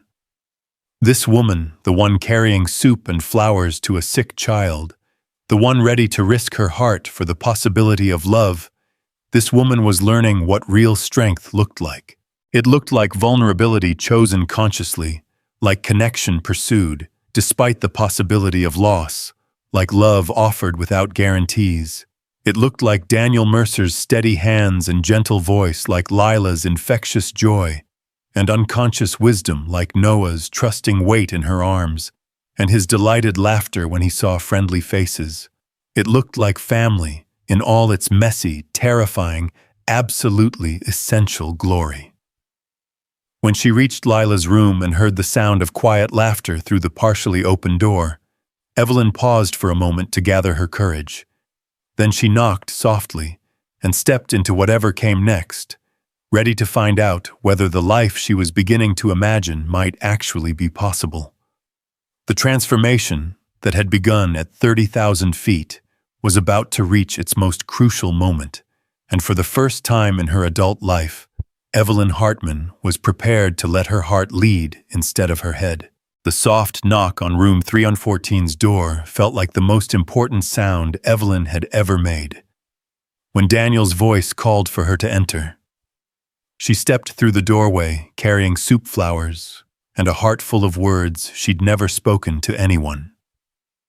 Lila was sitting up in bed, her fever clearly broken, chattering animatedly to her father about something that had happened with the morning nurse. The sight of her recovery sent relief flooding through Evelyn's chest. "Evelyn?" Lila's face lit up with genuine joy. "You came back, and you brought flowers." "Of course I came back," Evelyn said, settling the flowers in a water pitcher on the bedside table. "I promised I would. How are you feeling, sweetheart?" "So much better. The doctor says I can probably go home this afternoon if my temperature stays normal." Daniel stood as she entered, and Evelyn was struck by how different he looked after a night's sleep. The exhaustion was still there, but underneath it was something that looked like gratitude, mixed with an emotion she was afraid to name. "You brought soup," he said, accepting the container she offered. "You didn't have to do that." "I wanted to." Evelyn replied the same response she'd been giving him for weeks now, but this time she let the full weight of what she meant shine through her voice. "I wanted to take care of you both." Their eyes met across Lila's bed, and Evelyn felt the air in the room shift with unspoken understanding. Something had changed during yesterday's crisis, some barrier had fallen that couldn't be rebuilt. The careful friendship they'd maintained was evolving into something that demanded acknowledgement. "Mrs. Hartman," Lila said, oblivious to the charged moment between the adults, "will you still braid my hair when we get home even though I'm not sick anymore?" "Absolutely," Evelyn said, tearing her attention away from Daniel. "I made a promise and I always keep my promises." "Daddy, can Mrs. Hartman come to our house for dinner sometime? She's never seen my room or my art projects." Daniel's slight smile held both amusement and something deeper. "I think that's a wonderful idea, Lila. If Mrs. Hartman would like to." "I would like that very much," Evelyn said softly, and felt the ground shift beneath her feet. This was it, the moment when careful politeness gave way to genuine invitation, when the walls she'd spent a lifetime building finally crumbled completely. The rest of the morning passed in a blur of medical consultations and discharge preparations. Evelyn found herself naturally falling into a supportive role, helping with paperwork, keeping Lila entertained during waiting periods, and providing the kind of practical assistance that Daniel was too proud to ask for, but clearly needed. When they finally left the hospital that afternoon, it felt natural for Evelyn to follow Daniel's truck to his house in a quiet neighborhood she'd never visited before. The modest two-story home was everything she'd expected, well-maintained, but lived in with a front yard that showed evidence of a child's play and a man's careful attention to details. "Welcome to our chaos," Daniel said as he unlocked the front door, but Evelyn could hear the pride in his voice. The interior was warm and inviting in ways that had nothing to do with expensive furnishings. Lila's artwork covered the refrigerator, family photos filled every available surface, and everything spoke of a life built around love rather than appearance. "This is beautiful," Evelyn said, meaning it completely. Her own pristine townhouse suddenly seemed sterile by comparison. "Daddy, can I show Mrs. Hartman my room now?" Lila asked, bouncing with recovered energy. "After you rest for an hour," Daniel said firmly. "You just got out of the hospital." "But I feel fine." "Rest first, then room tour," Evelyn interjected gently. "That's the deal." Lila considered this compromise and nodded agreement. "Will you read to me while I rest?" And so Evelyn found herself curled up on Lila's bed, Noah sleeping peacefully in his carrier nearby, reading from a well-worn copy of The Secret Garden, while the little girl dozed fitfully. Daniel appeared in the doorway, periodically checking on them with expressions of wonder that made Evelyn's heart flutter. This was what she'd been missing, she realized. Not just romantic love, but the deep satisfaction of being needed in fundamental ways of contributing to a family's daily rhythms of building something together, rather than achieving something alone. When Lila woke from her nap, she insisted on the promised room tour, with the enthusiasm of a child who finally felt well enough to be excited about things. Her bedroom was a shrine to creativity art supplies, organized in careful systems, walls covered with her own paintings and drawings, a bookshelf filled with stories that had clearly been read multiple times. "This is where I keep my special pictures," Lila said, opening a small box on her dresser. "Want to see?" The photos inside were obviously precious Lila as a baby with a beautiful woman who had to be Sarah family shots from holidays and birthdays, candid moments that captured a life lived fully before it was cut short. "Your mommy was very beautiful," Evelyn said softly, studying a photo of Sarah laughing as toddler Lila covered her face with finger paint. "She was the best mommy in the world," Lila said matter-of-factly. "But Daddy says it's okay to love new people too. He says love doesn't run out, it just gets bigger." The simple wisdom of it hit Evelyn like a revelation. She'd been operating under the assumption that love was a finite resource, that caring for Daniel and Lila would somehow diminish what she had available for Noah, that opening her heart would make her vulnerable to unbearable loss. But perhaps love actually worked the opposite way. Perhaps the more you gave, the more you had to give. "That's very wise," Evelyn said. "Daddy's really smart about feelings," Lila agreed. "Even when he's sad, he explains everything so I understand. He never pretends things are okay when they're not." Downstairs, Daniel was preparing dinner with the efficient movements of someone who'd learned to cook out of necessity rather than passion. Evelyn found him in the kitchen, looking domestic and utterly appealing, as he chopped vegetables for what appeared to be homemade pasta sauce. "Can I help?" she offered. "You've done enough today," Daniel said, but he moved to make room for her at the counter. "I can handle dinner." "I know you can handle it," Evelyn said, accepting the knife he handed her. "But maybe I want to be part of it." They worked in comfortable silence for several minutes, the rhythm of cooking together feeling surprisingly natural. Noah dozed in his carrier on the kitchen table, occasionally making soft sounds that drew smiles from both adults.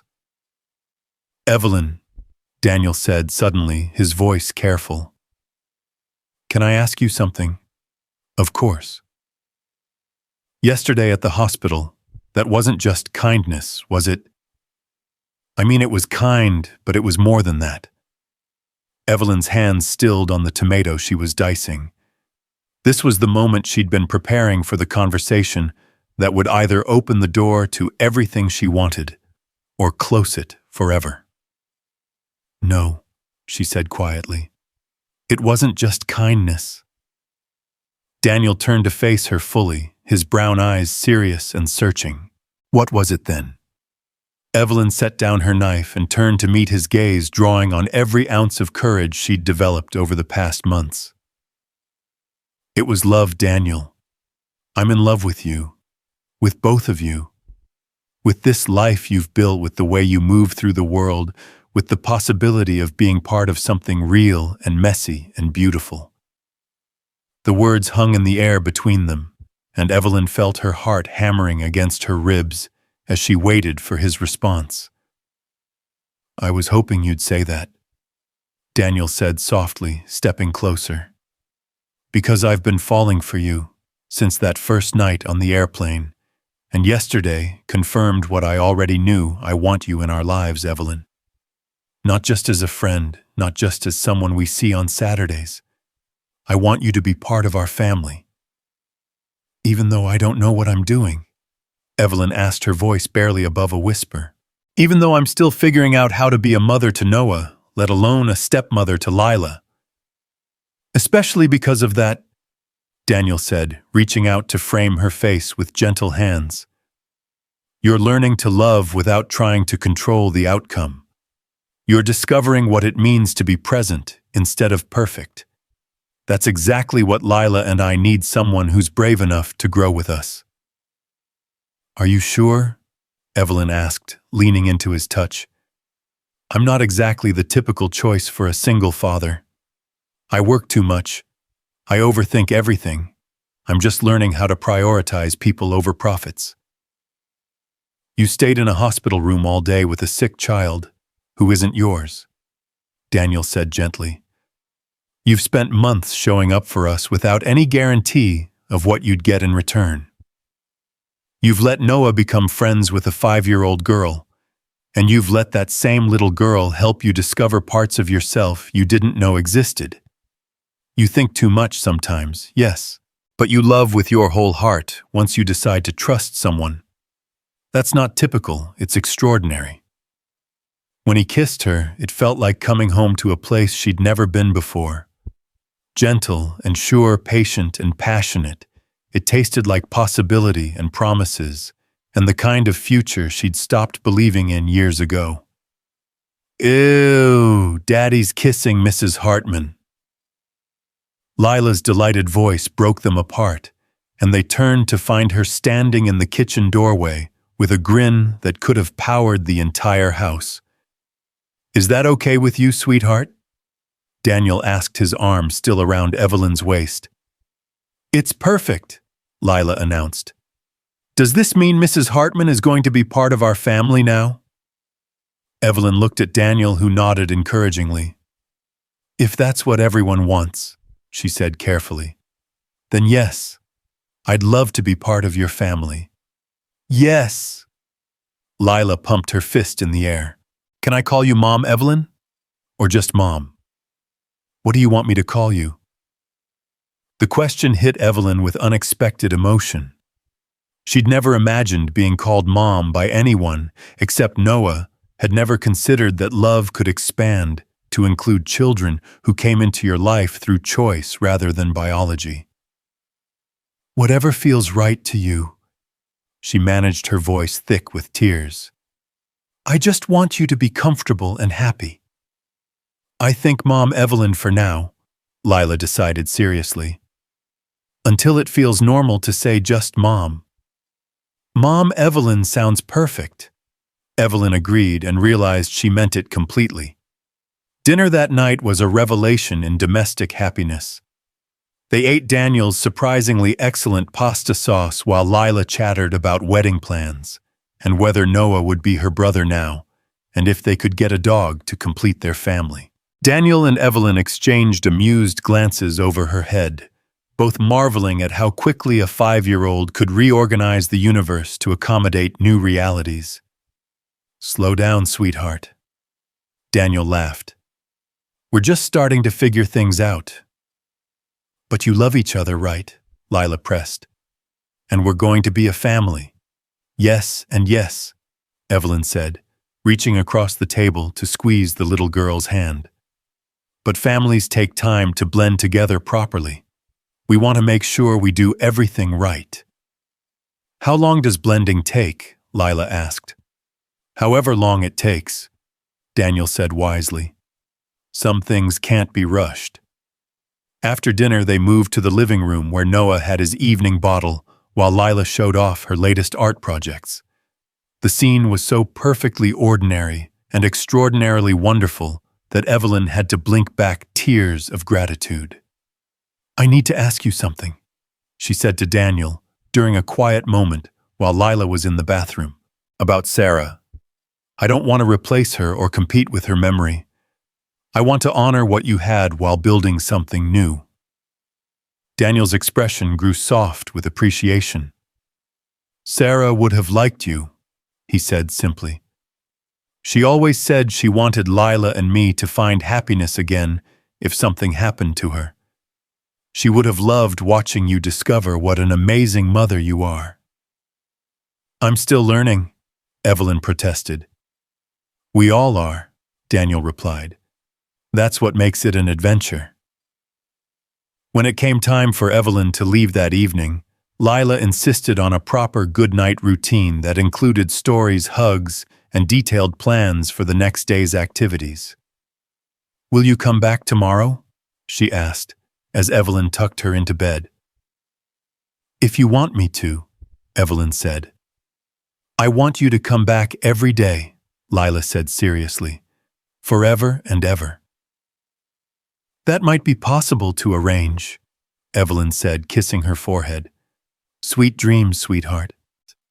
Daniel walked her to the car, carrying Noah's carrier, while Evelyn gathered the various baby supplies that seemed to multiply whenever she went anywhere. This is really happening, isn't it? She said, as they reached her car.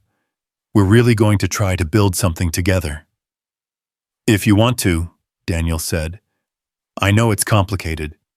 Your work, my work, figuring out custody and schedules and all the practical stuff. The practical stuff we can figure out, Evelyn said with confidence that surprised her. The heart stuff is what matters, and my heart is completely sure about this. Mine too, Daniel said, leaning down to kiss her again. I love you, Evelyn Hartman. All of you, the brilliant businesswoman, the new mother, the woman who's brave enough to let herself be vulnerable. I love who you are and who you're becoming.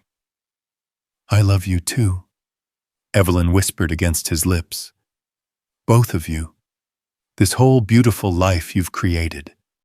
6 months later, Evelyn stood in the same hospital room where she'd first understood what it meant to show up for the people you love, but this time the circumstances were joyful rather than frightening.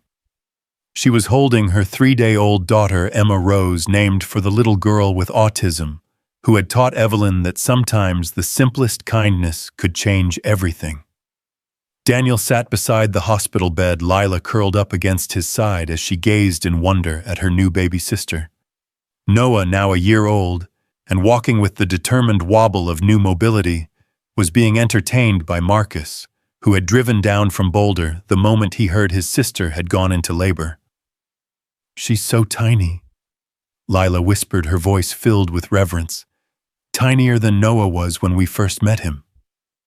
All babies start tiny, Daniel said gently.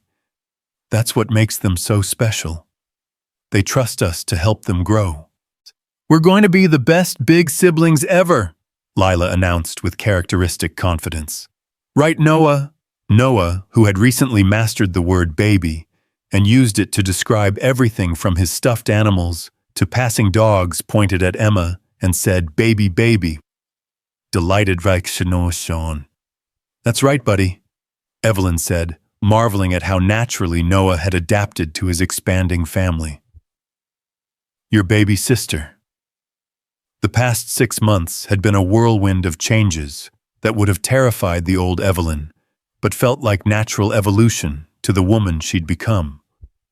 She'd restructured her business to allow for more flexible hours, promoted her assistant to partner to share the management load, and discovered that success felt even sweeter when it was balanced with genuine happiness. Daniel had moved into her townhouse initially, but they'd quickly realized they needed more space for their blended family. The house they'd bought together in Lila's school district was warm and welcoming, with a big kitchen for family dinners, a playroom for the children, and a home office where Evelyn could work when needed without feeling disconnected from daily life. The wedding had been small and perfect, held in the community center, where they'd first discovered what it meant to be part of something larger than themselves. Janet Morrison had officiated. Lila had been the most serious maid of honor in history, and Noah had charmed everyone by clapping enthusiastically during the vows. But it was this moment, sitting in a hospital room, with their expanded family holding the baby, who represented the ultimate symbol of their commitment to building a life together, that felt like the real beginning of everything. "Mrs. Mercer," the nurse said, entering to check on Emma's vital signs. "How are you feeling?" Evelyn still felt a little thrill at hearing her new name, though she'd kept Hartman professionally. "Tired but wonderful," she said honestly. "The pediatrician will be in shortly to discuss going home tomorrow," the nurse continued. "Everything looks perfect with this little one." After the nurse left, Evelyn looked around at her family, her chosen, blended, perfectly imperfect family, and felt overwhelmed with gratitude for the journey that had brought them all together. "Do you ever think about that night on the airplane?" she asked Daniel quietly. "How different everything could have been if you hadn't decided to help a stranger?" "I think about it all the time," Daniel replied, reaching over to stroke Emma's tiny hand. "But I don't think it was chance, I think we were meant to find each other. Some connections are just inevitable." "Like destiny?" Lila asked, always ready to join adult conversations. "Like love recognizing love," Daniel said simply. "Sometimes the best things happen when we're brave enough to step outside our comfort zones and help each other." Evelyn looked down at Emma's peaceful face, then at Noah, playing contentedly with his toys, then at Lila's serious concentration as she studied her new sister, and finally at Daniel's gentle smile as he watched their children together. The Iron Queen of Wall Street was gone, replaced by someone who understood that real power came from connection rather than control. That true success was measured in moments like this, rather than quarterly profits, that the greatest risk she'd ever taken, opening her heart to love without guarantees, had yielded the most magnificent returns she could have imagined. "Thank you," she whispered to Daniel, though the words encompassed so much more than he could possibly know. "For what?" "For teaching me that sometimes the strongest thing you can do is accept help from a stranger on an airplane." Evelyn said, her voice thick with emotion. "For showing me what real love looks like. For giving me a family I never knew I wanted, but now can't imagine living without. Thank you for being brave enough to let us love you back," Daniel replied, leaning over to kiss her forehead. "For trusting us with your heart. For becoming the mother our children needed." Emma stirred in Evelyn's arms, making the soft sounds that all newborns use to communicate their needs.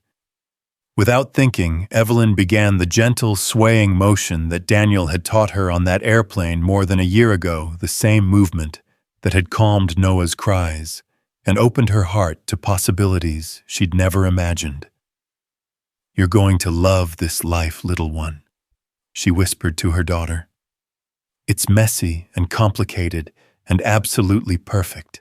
We're going to teach you about kindness and courage, about choosing love, even when it's scary, about showing up for the people who matter." As Emma settled back into peaceful sleep, Evelyn realized that this was what transformation looked like. Not a dramatic moment of change, but a series of small choices to be vulnerable, to trust, to love without conditions. The journey from that desperate night on Flight 447 to this perfect moment in a hospital room had been built on countless tiny decisions to be present instead of perfect, to accept help instead of insisting on control, to believe that the best things in life came not from careful planning, but from opening yourself to unexpected grace.